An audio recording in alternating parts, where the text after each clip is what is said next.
म्हटलं की भव्यता, संस्कृती, स्थापत्यशास्त्र, विशेष म्हणजे ते मंदिर ज्या देवाच्या अथवा देवीच्या नावाने आहे, त्याचबरोबर त्या देवीच्या किंवा देवाच्या ज्या काही शक्ती आहेत, या सगळ्याची गुंफण त्या मंदिराच्या अवतीभोवती केलेली दिसून येते. इतकंच नाही तर कला, वैज्ञानिक दृष्टिकोन, तांत्रिक बाबी, गणित त्यांचा सुंदर मिलाप मंदिर उभारताना केलेला दिसून येतो. म्हणूनच तर ही मंदिरं हजारो वर्ष आजही परकीय आक्रमण झेलत टिकून उभे असलेली दिसून येतात.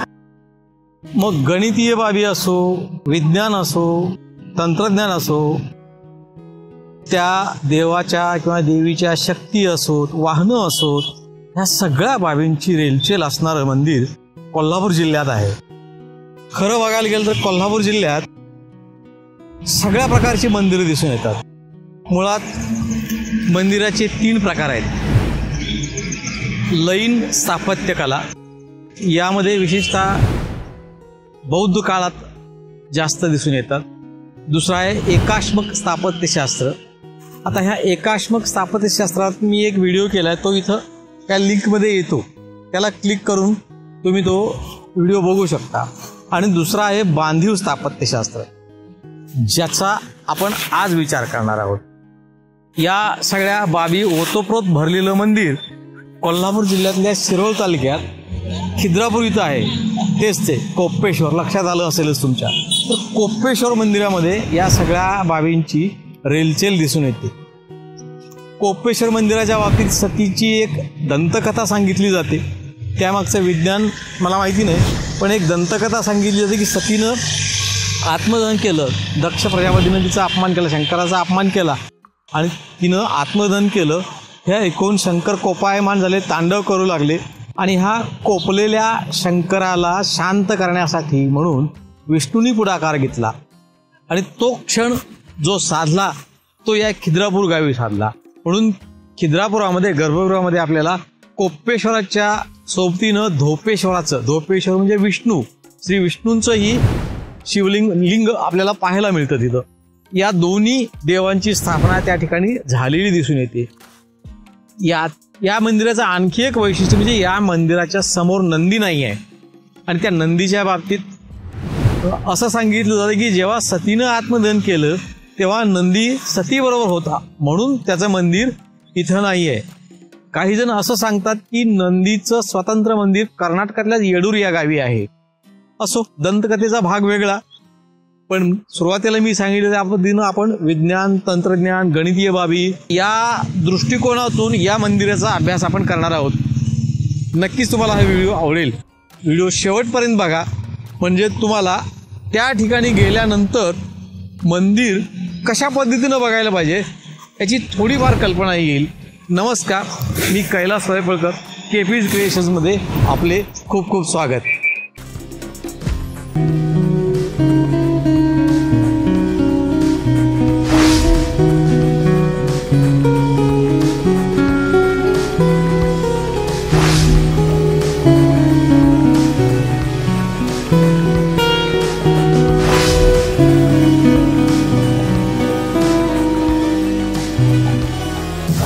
या मंदिराच्या निर्मितीविषयी मतमतांतरे आहेत.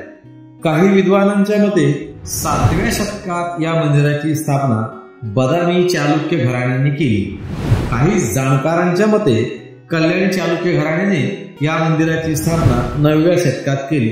काहींच्या मते 12व्या शतकात शिलहार राजवटीत या मंदिराची स्थापना झाली. मात्र 12व्या शतकातला एक शिलालेख इथे आहे. त्यात देवगिरीच्या यादवांनी या मंदिराचा जीर्णोद्धार केल्याचा स्पष्ट उल्लेख आहे. म्हणजेच या मंदिराची स्थापना 12व्या शतकापूर्वी झाली होती हे स्पष्ट होते. भव्य दगडी कमानीतून आत प्रवेश करतात सूर्यप्रकाशात न्हावून निघालेलं मंदिर पाहताच आपले डोळे दिपून जातात. आपल्या डोळ्यांवर विश्वास बसत नाही. समोरच दिसणारा अत्यंत कोरीव अशा 48 खांबांवर उभा असणारा स्वर्गमंडप. कितीही वेळ टक लावून याकडे पाहिले तरी समाधान होत नाही. इतके सौंदर्य यात ओतप्रोत भरले आहे. या गोलाकार रेखीव खांबांवरून नजर हटतच नव्हती. या मंत्रमुग्ध अवस्थेतच मी पहिल्यांदा मंदिराचे बाहेरून दर्शन घ्यायचा विचार केला. बाहेरून फेरी मारता मारता मी कल्याणी चालुक्य राजवटीत कधी पोहोचलो हे समजलेच नाही. मंदिराची रचना तारकाकृती असून मंडोरावर अतिशय उच्च दर्जाची शिल्पांकन योजना आहे. मंदिराचा बाह्य भाग सुशोभित करताना काही विशिष्ट भागामध्ये याची विभागणी केल्याचे जाणवते. प्रत्येक भागामध्ये स्वतंत्र विषय घेऊन त्या दृष्टीने उत्तमोत्तम शिल्पांची घडण केली आहे. मंदिराच्या वरील बाजूस भूमिज नागर शैलीच्या लहान शिखरांची आडवी मालिका आहे. यालाच मेखला असे म्हणतात. मंदिर जंगा म्हणजेच मंदिरांच्या भिंतींची रचना ही 3 विशिष्ट आडव्या विभागात केल्याचे जाणवते.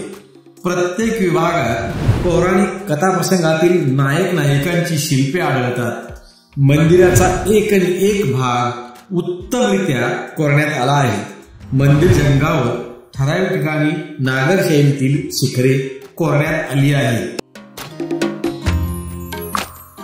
मंदिराचा विस्तार प्रशस्त असून गजपट्टाने युक्त आहे. हा गजपट्ट असा कोरला आहे की जणू पूर्ण मंदिराचा भार या गजपट्टातील हत्तीवर तोलून धरला आहे असा आभास होतो. जवळजवळ 92 हत्तींनी मिळून हे संपूर्ण मंदिर आपल्या पाठीवर तोलून धरले आहे. प्रत्येक हत्तीची प्रतिमा वेगळी असून त्यांच्या अंगावरील आभूषणेही वेगळी आहेत. इतकेच काय, त्यांच्या पाठीवर आरूढ झालेल्या देवताही भिन्न आहेत. इसवी सन 1702 मध्ये झालेल्या मुघल आक्रमणात हत्तीबरोबर बऱ्याच मूर्तींचेही बरेच नुकसान झाले आहे. सभामंडपाच्या चारी बाजूला प्रमुख देवी देवतांच्या मूर्ती कोरल्या आहेत.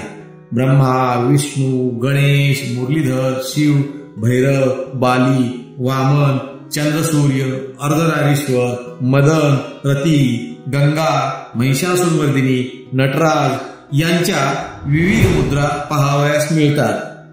रामायण महाभारतातील काही दृश्यही कोरलेली आढळतात.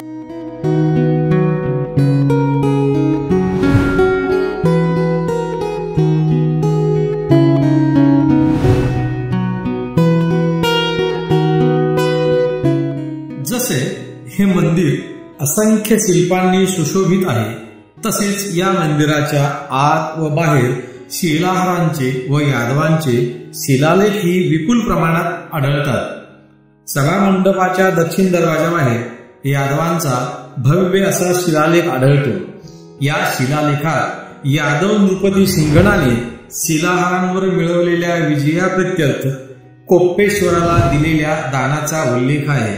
शिवाय मंदिराच्या केलेल्या जीर्णोद्धाराचाही उल्लेख आहे. मंदिरात एकूण 12 शिलालेख आहेत. त्यापैकी 11 प्राचीन कन्नड म्हणजे हळे कन्नड भाषेत आहेत. एक देवनागरी लिपीत आहे.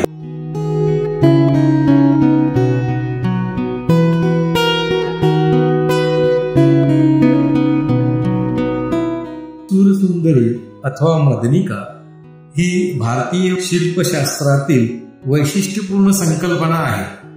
सूरसुंदरींची शिल्पे भारतातील अनेक मंदिरांच्या कोरीव कामात आढळतात. सूर अथवा देवलोकातून आलेली तरुणी असा याचा अर्थ आहे. त्या देवदेवतांच्या सेविका अशा रूपात मूर्तीच्या शेजारी कोरलेल्या असतात. स्त्रियांच्या आयुष्यातील विविध टप्पे आणि त्यातील त्यांची रूपे अशा शिल्पातून कोरलेली दिसून येतात.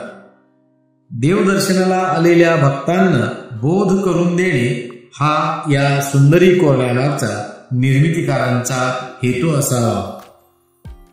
अशा या सूरसुंदरींना देण्यात आलेली नावे ही त्या कोणती कृती करीत आहेत यावरून पडली आहे. हातात आरसा घेऊन उभी आहे ती दर्पिणी, आंब्याचा डहाळा हातात घेऊन उभी आहे ती डालंबिका किंवा शालभंजिका, हातात कमळ घेऊन त्याचा वास घेत असलेली पद्मगंधा, आईच्या स्वरूपात तान्ह्या बाळास कडेवर घेतलेली ती मातृका, देवतांवर व थोर लोकांवर चामर धरून उभी असलेली चामरवाहिनी, विविध नृत्य मुद्रा करणारी नर्तकी, वीणा घेऊन उभी असलेली वीणा वाहिनी, सापाला घाबरून उभी असलेली भुजंग त्रासिता, चेंडू खेळण्यात मग्न असणारी कंदुक क्रीडा मगन, हातापायावर साप धारण करून उभी असणारी विषकन्या, पोपटाबरोबर असणारी शुकसारिका, हातात धनुष्यबाण घेऊन उभी असणारी मरीचिका, प्रियकराला पत्र लिहिणारी पत्रलेखा, मृदंग वाजवणारी मृदंगवादिनी, अशा सगळ्या सुरसुंदरी कोप्पेश्वर मंदिराच्या बाह्य जंगावर कोरलेल्या आढळतात.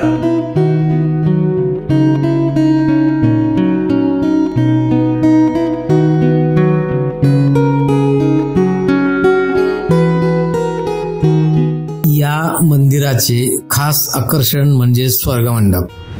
संपूर्ण भारतात अशा प्रकारचे शिल्प पाहायला मिळणार नाही. मंदिराचा दर्शनी भाग म्हणजे स्वर्गमंडप.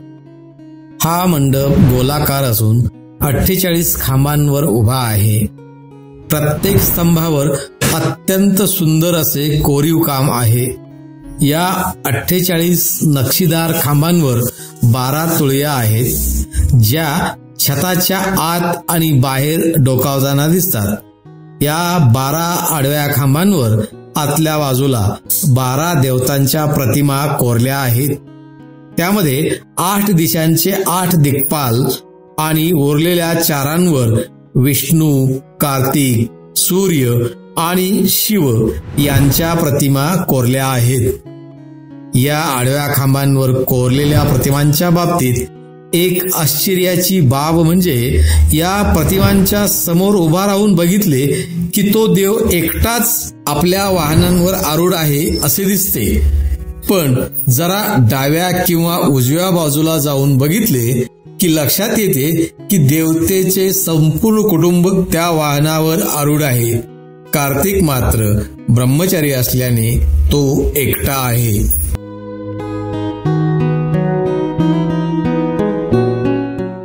मुक्त आकाशाच्या वास्तुकलेचा उत्तम नमुना म्हणजे स्वर्गमंडप. खुल्या स्वर्गमंडपाचा व्यास आणि त्याखाली असलेल्या शिळेचा व्यास तंतोतंत समान आहे.